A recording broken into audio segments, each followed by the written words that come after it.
नमस्कार, आपका स्वागत है तहलका इंडिया न्यूज में और मैं हूं अश्वनी अवस्थी।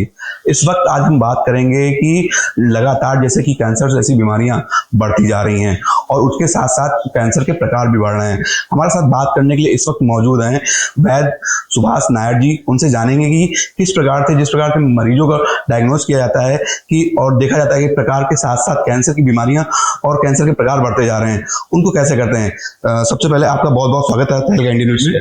सर, जिस प्रकार से कहीं ना कहीं कैंसर की मरीज के साथ साथ कैंसर के प्रकार बढ़ते जा रहे हैं, कैसी आप लोगों को दिक्कतें आती होंगी डायग्नोज करने में, कैसे इलाज करते हैं, थोड़ा सा हमारे दर्शकों को बताइएगा। वैसे आपका जो मरीज हैं, चाहे नेशनल हो चाहे इंटरनेशनल हो, सभी जगह सभी लोग कहीं ना कहीं कोई जगह सही हुए हैं। थोड़ा सा हमारे लोगों को बताइएगा। धन्यवाद। तहलका न्यूज के सभी दर्शकों को मेरे हार्दिक शुभकामनाएं। मैं वैद्य सुभाष और हम अमृत संधान माध्यम से विगत 30 साल से काम कर रहे हैं कैंसर के ऊपर। देखो, कैंसर एक ऐसी बीमारी, भले ही आयुर्वेद में कोई इसके सीधे नाम नहीं है, हमने अर्बुद, विद्रधि, ग्रंथि और वातरक्त जो ब्लड कैंसर आदि होता है इसी नाम से जाना जाता है। लेकिन आज के दिन में हमने देखते आ रहे हैं कि हर हॉस्पिटल कैंसर में भर्ती है, अनकाउंटेबल, और प्रकार भी जितने व्यक्ति इतने पर कैंसर। इसका मुख्य कारण है, जानते हैं कि हमने जो आजकल जो खान पान है, विशेष होकर बिना पेस्टिसाइड, यूरिया और डायरेक्ट इनडायरेक्टली जितने हमने केमिकल्स लेते हैं कि प्रिजर्वेटिव माध्यम से हो या पैकेट फूड के माध्यम से, एक तो रासायनिक खाद, ये सब कहीं ना कहीं हमने डायरेक्ट इंटेक करते हैं। वो हमारे शरीर है बायोलॉजिकल बॉडी, हमने आयुर्वेद अनुसार से सप्तधात्मक शरीर बोलते हैं कि जो भी टिश्यू उसको न्यूट्रिशन चाहिए, केमिकल नहीं चाहिए। वही केमिकल जाके हमने शरीर के सेल्स या डीएनए बोलते हैं मॉडर्न हिसाब से, तोड़ करके किसी तरह भी गांठ बनता है या घाव बनता है, इसको कैंसर बोलते हैं। और कैंसर के नाम जैसे जिस ऑर्गन में जिस प्रकार टिश्यू में जो घाव बनता है या ट्यूमर बनता है, इसे भी कैंसर के नाम होता है। जैसे कि स्क्वामस सेल कार्सिनोमा, एडेनोकार्सिनोमा। हमने आयुर्वेद ढंग से बात की कब से भागते हैं, और ये जेतु ये कंट्रोल है, हमने जो प्रिकॉशन के लिए कोई नहीं सोचा, हमने लेते जा रहे हैं। जब हमने थोड़ी सी उम्र बढ़ती है 40-45 में, कैंसर के जो परिणाम उसमें मिलता है। कम एज वालों को कम होता है, बड़े उम्र को बेसी होता है। जैसे हमने सर अभी डिस्कशन करते हैं प्रोस्टेट कैंसर, तो आज के दिन में हर यूरोलॉजिस्ट का दावा है कि 50 साल के बाद अवश्य इसका प्रोस्टेट मेगाली या प्रोस्टेट बढ़ने लगता है। अगर उस समय से हमने किसी तरह की हमने एडिक्शन है, बीड़ी, सिगरेट, तम्बाकू, अल्कोहल आदि होते हैं, वो कैंसर की संभावना काफी हद तक बढ़ जाती है। जी सर। ऐसे में आपने बात की कि बाहर भी नेशनल लेवल पे भी लोगों के उपचार किए, क्या चीजें निकल के सामने आई कि अधिकतर होता है क्या है, जब जांच सेकंड या थर्ड स्टेज में लोगों को मालूम होता है, उसकी कैसे बचाव किया? सर, इसमें देखो, कैंसर जो भी पता चलता है हमने सेकंड या थर्ड से, कोई भी गांठ बने या कोई पेन होने तक, तब हमको थर्ड स्टेज तक या लास्ट स्टेज तक पहुंच जाते। इसके बचाव के लिए जैसे एक तो मेडिकली प्रोटोकॉल है, आफ्टर 40 होते के माता बहनों को अपने ब्रेस्ट की जांच, अल्ट्रासोनोग्राफी, ये जांच होना चाहिए। हमारे पुरुषों में भी हर साल कोई ना कहीं blood test, whole body checkup होना चाहिए। और साथ साथ बचाव के लिए प्रिवेंशन इज बेटर गया है, तो बचाव के लिए हमने जो रासायनिक खान पान से हमने जितने हो सके कम करें, और नेचुरल खान पान में रहे, पैकेट फूड, बाहर का खाना जो स्टाइल चल गई, ये सब रहे कि बाहर का खाना बिना सोडियम मोनोग्लूकोनेट जिसको अजिनोमोटो बोलते हैं, वो कैंसर के लिए बॉडी के नुकसान करके पहले नंबर में आता है।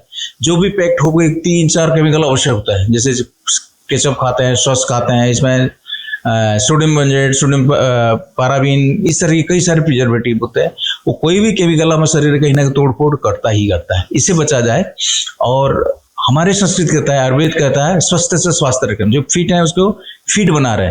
इसलिए हमने दिनचर्या में आहार विहार रखेगा। आहार विहार में हम daily exercise, morning walk, evening walk, दौड़, एक्सरसाइज जरूर शामिल करना चाहिए। ये हर दिन हमारे बॉडी रिफ्रेश होता है और किसी तरह कैंसर जैसी बीमारी, अलग मेटाबॉलिक डिजीज से हम बच सकते हैं। डॉक्टर, वैसा अपने पास कोई ऐसा प्रोडक्ट है जिसके लोग डेली रूटीन में यूज करें? खाना तो खाते ही खाते हैं, उनको विटामिन मिलता है, उनको कैल्शियम मिलता है, चीज़ें मिलती हैं, पर ऐसा कोई प्रोडक्ट आपने ऐसा बनाया या फिर ऐसा कोई है कि जिससे लोग खाते ना हो दिक्कत?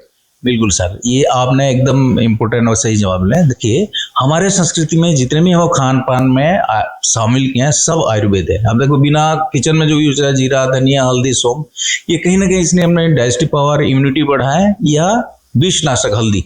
और बड़े पैमाने पूरे वर्ल्ड वाइज कुकुरमीन एंटी कैंसर से प्रयोग करते हैं। हमारे घर के कोई खाना बिना हल्दी से नहीं बनता है। तो ये हमने तो अपने संस्कृति में ही है कि किसे बचाव करा जाए। तो कैंसर से बचने के लिए विशेष नियमित योग आदि एक्सरसाइज करें, और साथ साथ खाने में हल्दी को प्रॉपर्ली यूज करें। जो डेली जूसेस पीते हैं हमने, जैसे गिलोय का, हल्दी का, काली मिर्च, ये जूस पिए तो कोई कैंसर की संभावना नहीं रहेगी।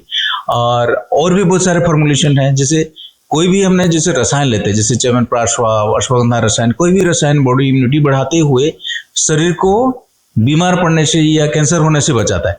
कोई भी रसायन अपने समय अनुसार, जैसे जाड़े में च्यवनप्राश खाएं, बाकी दिन अमृत रसायन खाएं, बाकी दिन में अश्वगंधा रसायन खाएं, ऐसे कुछ ना कुछ लेना चाहिए। और जैसे इम्यूनिटी बढ़ाने वाले जितने भी हमने प्रचलन में है, जैसे गिलोय जूस, गिलोय घनबटी, हल्दी का बताया, ये सब लेने से हम कैंसर से बच सकते हैं, वो अवश्य लेना चाहिए।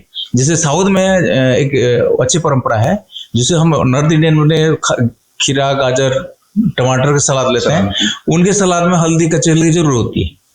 ये पता है कि अपने जो भी जहर लेना किसी ने हजाम हुआ, तो हल्दी अपने जूस फॉर्म में, किसी फॉर्म में लें, वो कैंसर से बचाव के लिए अति महत्वपूर्ण है। तो हल्दी एक सबसे बड़ा रामबाण है और कहीं ना कहीं एंटीबायोटिक होती है, तो बॉडी में और भी कई बीमारियां होंगी, उनको भी खत्म करता है। ऐसे में अगर बात जैसे गर्मी बढ़ रही है, अब अप्रैल का माह चल रहा है, अप्रैल के बाद अभी मई जून भी आ रहा है, और जून में तो भयंकर गर्मी होती है, उस समय बारिश का भी समय आ जाता है।